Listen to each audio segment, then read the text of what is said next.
ఆంధ్రప్రదేశ్లోని శ్రీహరికోటలో ఉన్న Satish Dhawan space centre భారత అంతరిక్ష పరిశోధన సంస్థ గురించి తెలియని భారతీయుడు ఉండరంటే అతిశయోక్తి కాదు.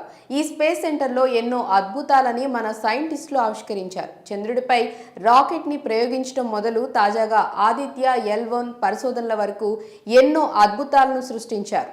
ఇప్పుడు సతీష్ ధావన్ స్పేస్ సెంటర్ ప్రపంచవ్యాప్తంగా గుర్తింపు సంపాదించుకుంది. అమెరికా అంతరిక్ష కేంద్రం నాసా మన భారత స్పేస్ సెంటర్తో అనుసంధానమై అంతరిక్ష పరిశోధనలను మొదలుపెట్టిందంటే మన భారత ఖ్యాతి ఎంతవరకు విస్తరించిందో అర్థం చేసుకోవచ్చు. ఇంత ఘన చరిత్ర ఉన్న ఈ సతీష్ ధావన్ స్పేస్ సెంటర్ భారత అంతరిక్ష పరిశోధన కేంద్రం గురించి మనకి తెలియని ఎన్నో విషయాలను మీ ఐడ్రీమ్ న్యూస్ ప్రత్యేకంగా అందిస్తోంది. Welcome to iDream news. నేను మీ చందుని. ఇప్పుడు ప్రస్తుతానికి మనం ఉమ్మడి నెల్లూరు జిల్లాలోని సూళ్లూరుపేట మండల పరిధిలో ఉన్న సతీష్ ధావన్ స్పేస్ సెంటర్ నందు ఉన్నాం. సతీష్ ధావన్ అంటే ఏంటి అనే దాని గురించి కూడా కొన్ని విషయాలు తెలుసుకునే దానికి ప్రయత్నిద్దాం.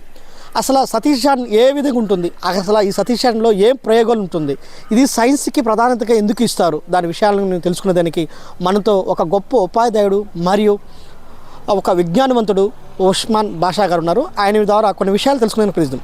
Sir, welcome to iDream news. Sir hi sir. చెప్పండి సార్. సార్, ఇప్పుడు ఈ యొక్క సతీష్ ధావన్ స్పేస్ సెంటర్ అంటే ఏంటి, దీంట్లో ఏమి ప్రయోగిస్తారో దాని గురించి మీరు తెలియజేస్తారా? సార్, భారత అంతరిక్ష ప్రయోగానికి దిక్సూచిలా ఉన్నటువంటి ఈ ఇస్రో కేంద్రం వెనక ఒక పెద్ద విజయ గాథ ఉంది. అనేక కష్టాల కొలిమిలో నుంచి, కన్నీళ్లలో నుంచి ప్రారంభమైనటువంటి చరిత్ర ఈ విజయగాథ అందరం తెలుసుకోవాలి. నిజానికి ఇవాళ కనబడుతున్నటువంటి ఇస్రో కేంద్రం మొట్టమొదట బీజం వేసినటువంటి వాళ్ళు మన సతీష్ ధావన్ గారు అయితే ఈ ప్రాంతానికి Vikram Sarabhai, father of the space సైన్స్గా పిలువబడేటువంటి విక్రమ్ సారాభాయ్ గారు ఈ భారతదేశ అంతరిక్ష చరిత్రకి పితామహుడుగా చెప్పచ్చు. మరి ఆ కాలం నుంచి ఆయన యొక్క కళ 1960లో ప్రారంభమైనటువంటి ఆ కళ నిజానికి ఇప్పుడు చూస్తున్నటువంటి ఇస్రో ఆలోచన లేదప్పుడు. మొట్టమొదట కేరళలో తుంబాలో అక్కడ రాకెట్ ప్రయోగాలు చేయడానికి సౌండ్ రాకెట్స్ ప్రయోగాలు 60-62లో ప్రారంభమయ్యాయి. ఆ ప్రాంతం ప్రారంభమైన తర్వాత భారతదేశంలో మొత్తం ఈ భూమధ్య రేఖకి దగ్గరున్నటువంటి ప్రాంతాల్లో భూమి ఆకర్షణ శక్తి తక్కువగా ఉంటుందని, ఇక్కడి నుంచి అయితే రాకెట్ ప్రయోగాలు జరుగుతాయని చెప్పేసి మొట్టమొదట మహానుభావులు సతీష్ ధావన్ గారు వారికి దిశానిర్దేశం చేసినటువంటి విక్రమ్ సారాభాయ్ గారి మార్గనిర్దేశంలో ఈ ప్రాంతాన్ని కనుక్కోవడం జరిగింది. నిజానికి ఇక్కడ దాదాపు గంటకి 1,00,000 కిలోమీటర్లకు పైగా కూడా వేగంగా రాకెట్లు ప్రయోగించేటువంటి పరిస్థితి భూమి మధ్య రేఖకు దగ్గరలో ఉన్నటువంటి ఈ ప్రాంతం నుంచి జరుగుతుంది. కాబట్టి ప్రత్యేకంగా ఈ ప్రాంతాన్ని వాళ్ళు ఎన్నుకోవడం జరిగింది. వారు యొక్క మార్గ నిర్దేశంలో ఇప్పటి వరకు అప్రతిహత విజయాలతో ఇస్రో ప్రపంచ దేశాలని తలదన్నే విధంగా తన ఘనత చాటుతూ వెళ్తుంది. సార్, అసలు ఇస్రో అంటే ఫుల్ మీనింగ్ అంటే ఏంటో చెప్పండి సార్. ఇస్రో అంటే ఇండియన్ స్పేస్ రీసెర్చ్ ఆర్గనైజేషన్. ఇది పూర్వం వచ్చేసేసి ఇక్కడ 70లో స్థాపించారు ఈ కేంద్రాన్ని. ఈ 70లో మొత్తం అడవులుగా ఉండేటువంటి ఈ ప్రాంతం అంతా కూడా తర్వాత గౌరవనీయులు సతీష్ ధావన్ గారు మరి ఈ ప్రాంతంలో చేసినటువంటి సేవలకు గాను 2005 తర్వాత దీనికి సతీష్ ధావన్ స్పేస్ సెంటర్గా దీన్ని మార్చడం జరిగింది. అప్పటి నుంచి కూడా దీన్ని SDSC SHAR Satish Dhawan space centre అని చెప్తాడు. సార్, దీన్ని ఇక్కడ ముఖ్యంగా ఈ రాకెట్ కేంద్రాన్ని నిర్మించడానికి ఈ ప్లేస్ని ఎందుకు తీసుకున్నారంటారు? దీనికి ఈ ప్లేస్కున్న ప్రత్యక్షణ ఏమిటి? అదే సార్, నేను ఇంతకుముందు మనం మాట్లాడినట్టుగా భూమధ్య రేఖకి దగ్గరగా ఉండడం అనేటువంటిది ఒక అద్భుతమైనటువంటి పాయింట్ చెప్పచ్చు మనము. ఫ్రెంచ్ గౌరూలో ఉన్నటువంటి ఒక రాకెట్ ప్రయోగ కేంద్రం కానివ్వండి, అమెరికాలో ఉన్నటువంటి రాకెట్ ప్రయోగం ఇవన్నీ కూడా ఒకే భూమధ్య రేఖకి దగ్గరగానే ఏర్పడినాయి.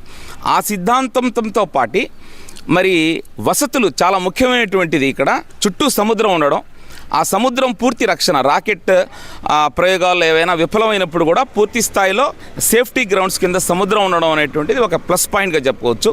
అదేవిధంగా రవాణా వ్యవస్థ, సూళ్ళూరుపేటకు అనుబంధంగా ఇక్కడ మనకు దగ్గరలో చెన్నై ఉండడం, ఎయిర్పోర్ట్లు అన్నీ ఉండడం కూడా అన్ని రకాలైనటువంటి వస్తువులతో పాటు సేఫ్టీకి సంబంధించినటువంటి వస్తువులు ఇవన్నీ ఉండడం అనేటువంటిది ప్రధానమైనటువంటి దానిగా తీసుకొని అడవిగా ఉన్నటువంటి ప్రాంతాన్ని దాదాపు ఒక 50,000 ఎకరాల పాటు ఇది ఉంది. పులికాట్ సరస్సులో అద్భుతమైనటువంటి ప్రాంతంగా దీన్ని గుర్తించే ప్రభుత్వం అవాళ జవహర్లాల్ నెహ్రూ గారి నాయకత్వంలో పూర్తి స్థాయిలో దీన్ని అభివృద్ధి చేసి ఇవాళ ప్రపంచ దేశాలకి ఒక మార్గదర్శనంగా ఇస్రో విరాజిల్లుతోంది సార్.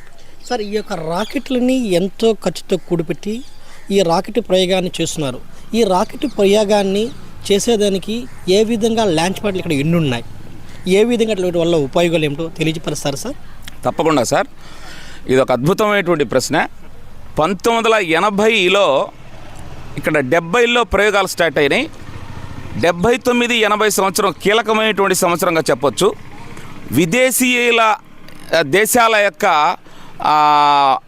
సహకారం లేనిదే మనం రాకెట్లు వేయలేని పరిస్థితి, ఎగరలేని పరిస్థితి. మరి 80లో గౌరవనీయులు భారతరత్న అబ్దుల్ కలాం గారి మార్గదర్శనంలో వారి మొదటి డైరెక్టర్గా ఇక్కడ 80లో ఫస్ట్ శాటిలైట్ మనము 79-80లో రావడం జరిగింది, రోహిణి శాటిలైట్. మరి అక్కడి నుంచి పూర్తి స్థాయిలో ఈ ప్రాంతంలో రాకెట్ టెక్నాలజీ అంతా కూడా డెవలప్ చేసుకుంటూ వచ్చాము. తర్వాత ఈ ప్రాంతం అంతా కూడా అక్కడి నుంచి PSLV తోటి అనేకమైనటువంటి విజయాలతోటి మరి ఈ విజయ పరంపర కొనసాగింది సార్. సార్, ఇప్పుడు ఈ యొక్క లాంచ్ ప్యాడ్ని మనం నింగిలోకి పంపించడం జరుగుతుంది. ఈ నింగిలోకి పంపించడం వల్ల ఎట్లాంటి ఉపయోగాలు, సో ఈ లాంచ్ ప్యాడ్ యొక్క ఉపయోగాలు ఏంటి అసలు, ఈ రాకెట్ని ఏ విధంగా తయారు చేస్తారు, ఏ విధంగా తయారు చేసినప్పుడు నింగిలోకి ఎలా పంపిస్తారు, దీనివల్ల ప్రజలకి ఎట్లాంటి ఉపయోగాలు ఉంటాయంటారు? సార్, ఈ రాకెట్ ప్రయోగాలు అనేటువంటివి మానవాళికి, మానవ జీవితానికి, సామాజిక జీవితానికి పరస్పరమైనటువంటి అన్యోన్య సంబంధంగా ఇవాళ మారింది. గతంలో రాకెట్ ప్రయోగాలు జరుగుతుంటే కనుక మనం ఈ ప్రయోగాలు ఎందుకు చేస్తున్నారని సామాన్యుడు అర్థమయ్యేది కాదు. ఇన్ని వేల కోట్లు ప్రభుత్వం వేస్ట్ ఖర్చు పెడతా ఉంది రాకెట్ టెక్నాలజీ మీద అని. ఇవాళ ఒక కార్టోసాట్ అనేటువంటి ఒక ఉపగ్రహం గురించి చెప్తాను. గతంలో ప్రయోగించాము, అది 90స్లో. అది ఒక డేగ కన్నులాగా కాపాడుతూ ఉంది ఇమేజెస్ని పంపించడం నుంచి.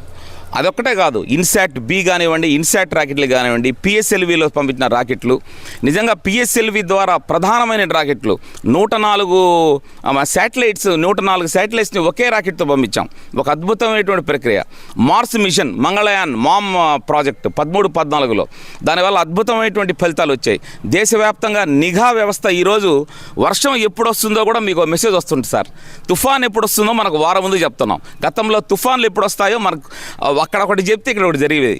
ఇస్రో ఇచ్చినటువంటి నిబద్ధత పూరితమైనటువంటి పనితనం, క్రమశిక్షణ, నిపుణత, నైపుణ్యత, అంకిత భావానికి నిదర్శనంగా ఈరోజు రాబోయేటువంటి ముప్పుని ప్రజల ముందు వారం ముందు, 10 రోజుల ముందు తెలియజేస్తూ ఎక్కడికక్కడ ప్రాణ నష్టాన్ని, ఆస్తి నష్టాన్ని, అదేవిధంగా భూ వనరుల వినియోగంలో కానీ ఇవాళ మనం వాడుతున్న ఫోన్లు, గతంలో నిమిషానికి 14 రూపాయలు చెల్లించిన ఫోన్లు వాడిన రోజులు ఉన్నాయి 80లో 90లో.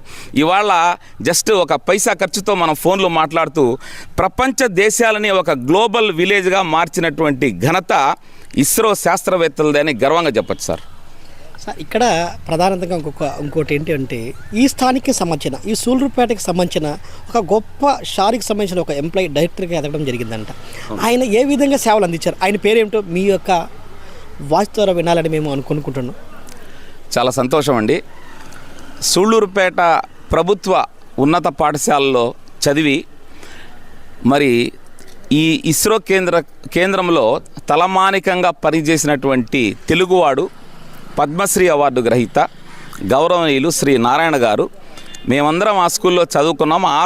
ఆ స్కూల్ నుంచి ఆయన వచ్చి ఈ దేశానికే గర్వకారణం అయ్యాడంటే మాకందరికి కూడా గర్వకారణంగా ఉంటుంది. సూళ్ళూరుపేట హై స్కూల్లో చదువుకున్నారు సారు. ఈ షార్ కేంద్రంకి వచ్చాక మన తెలుగు వాళ్ళందరూ కూడా గర్వించినటువంటి రోజులు, క్షణాలనవి. ఆయన మార్గదర్శనంలో అనేకమైనటువంటి విజయాలు సాధించడం జరిగింది. దాంతోపాటు ఆయన సూళ్ళూరు ప్రాంతం గురించి ప్రత్యేకంగా ఒక నోట్ ఫైల్ తయారు చేసి ఈ ప్రాంతంలో ఉన్నటువంటి, ఇక్కడ ఉన్నటువంటి ఆదివాసీలకు కానివ్వండి, ఈ ప్రాంతంలో అభివృద్ధికి కానివ్వండి ఆయన ఎంతో కృషి చేశారు. వారి పీరియడ్లో జరిగినటువంటి రాకెట్ లాంచింగ్ సక్సెస్ రేట్ కూడా అత్యధికంగా ఉంటూ మరి ప్రభుత్వానికి కూడా ఒక గొప్ప పేరుని తీసుకొచ్చారు. ఇప్పటికి కూడా వారు ఒక అడ్వైజర్గా ఉంటూ ఈ యొక్క రాకెట్ కేంద్రంలో వారి యొక్క సలహా సూచనలు ఇస్తూ ఉంటారు సార్. సార్ ఇక్కడ గొప్ప వ్యక్తి, జ్ఞానవంతుడు, పిల్లలకి చాలా ప్రోత్సహించే ఒక శాస్త్రవేత్తని కూడా తయారయ్యారు అబ్దుల్ కలాం గారు. ఆయన ఇక్కడ పనిచేసిన వేళలో ఇక్కడ కొన్ని ఏర్పాటు చేశారు. ఆయన విగ్రహాన్ని కూడా ఇక్కడ నిర్వహించడం జరిగింది. దీనికి ఎందుకని, ఆయనకి ఏం నేర్పించాడు ఇక్కడ? మీకు తెలిసినంత వరకు ఈ ప్రాంతంలో పనిచేసిన ఉద్యోగస్తులకి, అదేవిధంగా ఇస్రోలో ఉన్న ప్రణాళికలు కొన్ని తయారు చేయడం జరిగింది. అట్లా మీరు ప్రత్యక్ష కథనం ఏమైనా ఉంటే తెలియజేస్తారని కోరుకుంటున్నాను. సార్ తప్పకుండా. సూళ్ళూరుపేటలో మార్కెట్కి వెళ్ళినప్పుడు ఆయన సామాన్యమైనటువంటి వ్యక్తిలాగా కూరగాయలు కూడా తెచ్చుకున్నాడు అనేటువంటిది చెప్తూ ఉంటారు. అప్పుడు ఎవరికి తెలియదు, ఇంత టెక్నాలజీ, ఇంత ఫోన్స్ అవి లేవు. ఒక సామాన్యుడిలాగా, ఒక సామాన్యుల్లో ఎదిగినటువంటి ఒక భారత రత్నం అది. అలాంటి రత్నం ఇక్కడ ఒక ఫెయిల్యూర్ నుంచి ఆయన చేసినటువంటి ఫస్ట్ ప్రాజెక్ట్ ఫెయిల్యూర్ అయితే ఆ సతీష్ ధావన్ మార్గనిర్దేశకంలో ఎస్ఎల్వి 3 ప్రాజెక్ట్ రాకెట్ మొదటి రాకెట్ల తయారీ దశలో ఉన్నప్పుడు ఒక ఫెయిల్యూర్ చూసుకొని ఆయన ఆ ఫెయిల్యూర్ నుంచి గుణపాఠం నేర్చుకొని ఇదే ఇస్రో కేంద్రంగా మరి ఎస్ఎల్వి మళ్ళా సక్సెస్ని 80లో తీసుకొని ఆ సక్సెస్ సౌండ్ రాకెట్ని ప్రపంచమంతా వినిపించేలా చేసి అక్కడి నుంచి అబ్దుల్ కలాం గారి మార్గదర్శనంలో ఇప్పటి వరకు ఆయన సలహాలు తీసుకుంటూ అద్భుతమైనటువంటి విజయాలు ఇక్కడి నుంచి మనం తీసుకోవడం జరిగింది. ఆయన ఇప్పటికి కూడా ఇస్రో ఉద్యోగులు, మా మిత్రులు తెలియజేసేటట్టు విషయాలు ఏంటంటే, ఎప్పుడు ఇస్రోకి వచ్చినా కూడా క్రింది స్థాయిలో ఉండేటువంటి కుక్ దగ్గర నుంచి, హెల్పర్ల దగ్గర నుంచి ఆయన వాళ్ళని గుర్తుపెట్టుకొని పలకరించడం అంతా కూడా చేస్తూ ఉన్నా. అలాంటివన్నీ కూడా అంతటి ఒక మహనీయమైనటువంటి వ్యక్తి ఈ ప్రాంతంలో పనిచేసి ఉండడం ఇక్కడ ఉన్నటువంటి మా అందరికి కూడా గర్వకారణంగా అనిపిస్తుంది సార్. సార్ ఇప్పుడు మనం ఎప్పుడు 104 ఉపగ్రహాలను విజయవంతంగా మనం ప్రయోగించి విజయ స్థానంలో పోయామో ఆ రోజు నుంచి మన ఇస్రో ప్రపంచానికి ఒక నలుమూలములో ఒక భాగములకి ముఖ్యంగా ఏర్పాటు చేశారు. అలాంటప్పుడు రేపు రాబోయే 2024 జనవరి 1వ తారీఖున కక్షలోకి మళ్ళా సిద్ధం చేసిన ఒక లాంచ్ ప్యాడ్ మీద ఉంది రాకెట్. దానివల్ల ఉపయోగాలు ఏమిటి? అసలు ఆ లాంచ్ ప్యాడ్ అంటే ఏంటి? అది ఏదేనికి ఉపయోగపడుతుంది? ఆ ప్రయోజనాలు ఏంటో తెలియజేస్తారు సార్. చంద్రయాన్ 3 తోటి సౌత్ పోల్లో వెళ్ళినటువంటి తొలి దేశంగా, ప్రపంచంలోనే చంద్రయాన్ మీద ప్రయోగం చేసిన 4వ దేశంగా ఘనతకెక్కినటువంటి భారత్ ప్రపంచ దేశాలని తన వైపు తిప్పుకుంది. మొన్ననే ఆదిత్య L1 తోటి ఒక అద్భుతమైనటువంటి ప్రయోగం జరుపుతున్నటువంటి క్రమంలో 24వ సంవత్సరాన్ని జనవరి 1 ఇతర వేడుకలతో సంబంధం లేకుండా భారత యొక్క సైంటిఫిక్ పవర్ని ప్రపంచాన్ని చాటడం కోసం ఎక్స్పోసాట్ పేరుతోటి ఒక ప్రత్యేకమైనటువంటి ఒక ఉపగ్రహాన్ని ప్రయోగిస్తుంది. ఇది కూడా దాదాపు 5 నెలల పాటు ప్రయోగం జరుగుతుంది. కృష్ణ బిలాలు బ్లాక్ హోల్స్ మీద ప్రధానంగా ఈ యొక్క ప్రయోగాలు ఉంటుంది. మరి అంతరిక్షంలో విశ్వంలో ఉన్నటువంటి అనేక విశ్వ రహస్యాల్ని ఛేదించడం కోసం అయితేనేమి, మరి అక్కడ ఉన్నటువంటి బ్లాక్ హోల్స్లో మరి అక్కడ ఉన్నటువంటి ఆ యొక్క జీవ నిర్మాణం గురించి కానీ, సో ఈ ప్రయోగాల మీద ప్రధానంగా ఈ ఎక్స్పోసాట్ అనేటువంటి ప్రయోగం జరుగుతూ ఉంది. అమెరికా తర్వాత ఇలాంటి ప్రయోగం చేస్తున్నటువంటి తొలి దేశంగా భారత్ చరిత్రకి ఎక్కబోతా ఉంది. సార్ ఇంకోటి, చాలామంది చదువుకున్న రైతులకి కొంతమందికి తెలియని ఒక సందేశం అయితే ఉంది. ఈ రాకెట్ లాంచ్ ప్రయోగం వలన ఇక్కడున్న గ్రామంలో అనేకమైన గ్రామాలకు వర్షం పడదని కూడా అంటున్నారు. ఆ వర్షం పడకుండా ఆగిపోయేదానికి ఏమైనా కారణాలు ఉన్నాయా, లేదా ఆ ప్రజల్లో ఆ భ్రమం ఒక్కటే కలిగి ఉందా? దాన్ని మీరు తెలియజేస్తారని కోరుకుంటున్నాను సార్. అది వాస్తవం సార్, అది మంచి విషయం తెలియజేశారు. ఇప్పటికి కూడా గ్రామీణ ప్రాంతాల్లో ఈ రాకెట్ పంపిస్తే కొన్ని రోజుల దాకా వర్షం రాదని అలా సరదాగా మాట్లాడుతుంటారు. అవన్నీ కూడా శాస్త్రపరంగా ఎక్కడా అలాంటివి జరగవు, దానికి అసలు అవకాశమే లేదు. రాకెట్ లాంచింగ్ చేసేటప్పుడు వాళ్ళు పూర్తి స్థాయిలో ఒక శాస్త్రీయ దృక్పథంతో ఆ యొక్క పనులు నిర్మాణం అంతా జరుగుతుంది. పూర్తి దానికి దీనికి అసలు ఎలాంటి సంబంధం లేదు. వాతావరణానికి సంబంధించినటువంటి ఎలాంటి మార్పులు రాకెట్ ప్రయోగాల ద్వారా జరగవు. సో ఇక్కడ సూళ్ళూరుపేటలో అయితే ఇంకా ఎక్కువ వాహనాలే పడ్డాయి. దానికి దీనికి ఎలాంటి సంబంధం లేదని మనం 100% చెప్పచ్చు సార్. ఇప్పుడు మన ఇస్రోలో 2 లాంచ్ ప్యాడ్లు ఉన్నాయి. ఆ లాంచ్ ప్యాడ్లు ఒక్కొక్కటి ఏ విధంగా ఉపయోగం ఉన్నదో, ఎప్పుడు ఏ సంవత్సరం స్థాపించారో దాని గురించి తెలుసుకునే దానికి ప్రయత్నిస్తాం సార్. మీకు ఒక చిత్ర రూపంలో చూపిస్తాను. ఇది ఫస్ట్ లాంచ్ ప్యాడ్. ఈ ఫస్ట్ లాంచ్ ప్యాడ్ వచ్చేసేసి 1980s స్టార్ట్ అయింది. First launch pad first launch ప్యాడ్లో ఉన్నటువంటి పరిస్థితి ఏంటంటే, మనము రాకెట్ని తయారు చేసేటప్పుడు ఇది వచ్చి ఫస్ట్ లాంచ్ ప్యాడ్, అక్కడే తయారు చేయాల్సి వస్తుంది అనమాట. ఆ లాంచ్ ప్యాడ్ దగ్గరే ఒక్కొక్క పార్ట్ని పెట్టుకొని మొత్తం తయారు చేయాల్సి వస్తుంది. అంటే శాస్త్రవేత్తలందరూ ఆ ప్రాంతంలోనే ఉంటూ దాన్ని తయారు చేయాల్సి వస్తుంది. దీంట్లో కొంత కష్ట నష్టాలని తెలుసుకున్న తర్వాత 2005లో ఈ ఫస్ట్ లాంచ్ ప్యాడ్కి పూర్తి స్థాయిలో దానికి సమాన దూరంలోనే సెకండ్ లాంచ్ ప్యాడ్ని తీసుకొచ్చారు. ఈ సెకండ్ లాంచ్ ప్యాడ్ పూర్తి స్థాయిలో డెవలప్ చేయబడింది.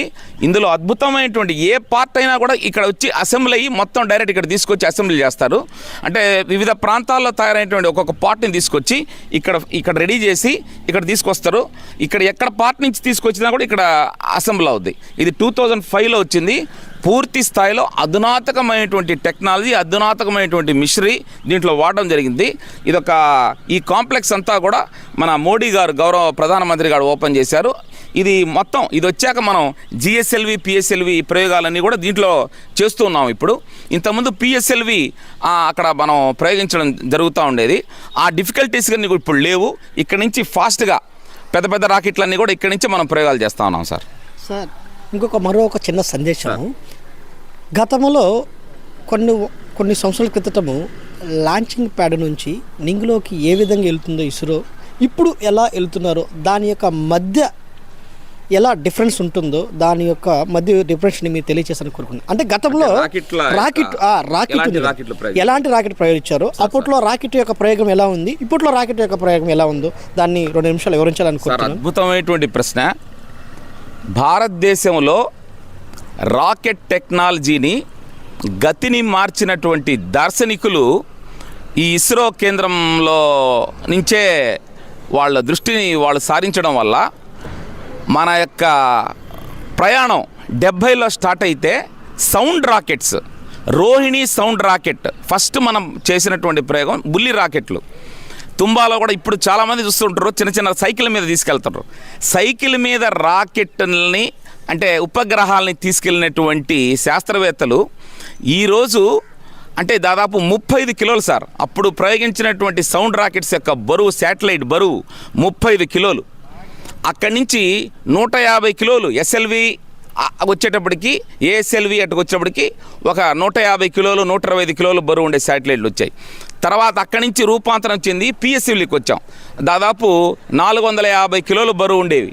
ఇప్పుడు దాదాపు జిఎస్ఎల్వి చూస్తే కనుక మీరు 4 టన్నులు బరువు అంటే ఇంకా మీరు ఎంత ఇంకా అన్ఇమాజినబుల్ అనమాట. అంతలా ఉపగ్రహాలు మనం తీసుకెళ్తున్నాం. పూర్తిగా దాంట్లో వాడేటువంటి టెక్నాలజీ కూడా స్వీయ టెక్నాలజీ. ఇంతకుముందు మనం రష్యా సహకారంతోనే చేస్తాం. ఇప్పుడు పూర్తి స్థాయిలో మనం ఘన ద్రవ ఇంజనాలకు మధ్య క్రయోజనిక్ ఇంధనం సామర్థ్యం వచ్చాక ఈరోజు 4 టన్నులు బరువు ఉండేవి జిఎస్ఎల్వి బాహుబలి రాకెట్లను మనం తీసుకెళ్తున్నాం. ఇప్పుడు ఈ పిఎస్ఎల్విని మనం లోకల్ బాయ్ అని కూడా పిలుస్తున్నారు.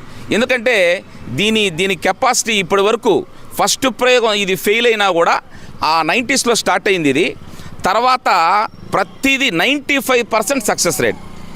ఇస్రో అమ్ముల పొదిలో బ్రహ్మాస్త్రం ఏమైనా ఉందా అంటే దాని పేరే పిఎస్ఎల్వి. దీన్ని మేము అంతా కూడా లోకల్ బాయ్ అంటాం. దీంట్లో ఫెయిల్యూరే లేదు. 95% విజయాలు సాధించి పెట్టింది. దాదాపు అంటే 100 రాకెట్లు ప్రయోగిస్తే 95 రాకెట్లు మనకు విజయవంతమైనాయి. ఇప్పుడు మనం పంపించేటువంటి బాహుబలి రాకెట్లు మార్క్ 3 ఇవన్నీ కూడా వస్తున్నాయి. భవిష్యత్తు చూస్తే కనుక 2024లో ప్రయోగించే ప్రయోగాలు ఈ ప్రపంచానికే విశ్వ గురువుగా మార్చేటువంటి ప్రయోగాలకు చెప్పుకోవచ్చు. ఎందుకంటే గగనయాన్ క్రూ మోడల్లో తయారవుతుంది. గగనయాన్ మనిషిని తీసుకెళ్లేటువంటి ఒక ప్రత్యేకమైనటువంటి, ఇప్పుడు కూడా మనకు ఇస్రో లోపలికి వెళ్తే దానికి ప్రత్యేకమైనటువంటి ఒక ట్రైనింగ్ సెంటర్ అంతా కూడా ఏర్పాటు చేశారు. గగనయాన్ దాదాపు 3 వెళ్ళి మానవ సహితమైనటువంటి వాహక నౌక ద్వారా వెళ్ళేటువంటి